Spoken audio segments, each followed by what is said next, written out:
একটা secret information ছিল যে কিছু স্মাগলিং আইটেমস আসতে পারে, সেই অনুযায়ী করলে আমাদের চেকিং চলছিল। তো চেকিং চলাকালীন গাড়িগুলো যখন থামানো হচ্ছিল সেই সময় একটা গাড়ি পেছন দিকে এসে থামে, যার গাড়ি নম্বর TR07F0721, এটা আর্টিকা গাড়ি। তো গাড়ির ড্রাইভার নর্মালভাবে নেমে হঠাৎ ওই ঘটনাস্থলে দৌড় মেরে পালিয়ে যায়। তো ওই সময় আমাদের সন্দেহ হয়, তখন গাড়ি চেক করা হয় এবং গাড়ির ড্রাইভারের সিটের নিচে একটা ব্যাগ থেকে দুটো পাউচ পাওয়া যায় এবং খুব ওজন ছিল পাউচগুলো। তো রেপিং করা ছিল, তো সেই অনুযায়ী গাড়ি এবং পাউচগুলো আমাদের এখানে নিয়ে আসা হয়।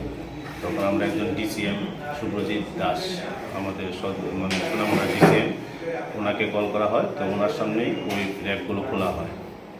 খোলার পরে দেখা যায় এটার ভিতরে সিলভার রূপো, প্রায় 9টা প্যাকেট রূপো, প্রত্যেকটা প্যাকেট 500 গ্রাম করে, টোটাল 4.5 কেজি রূপো উদ্ধার হয়। বাজার মূল্য কত হতে পারে? বাজার মূল্য প্রায় 5 লাখ টাকা।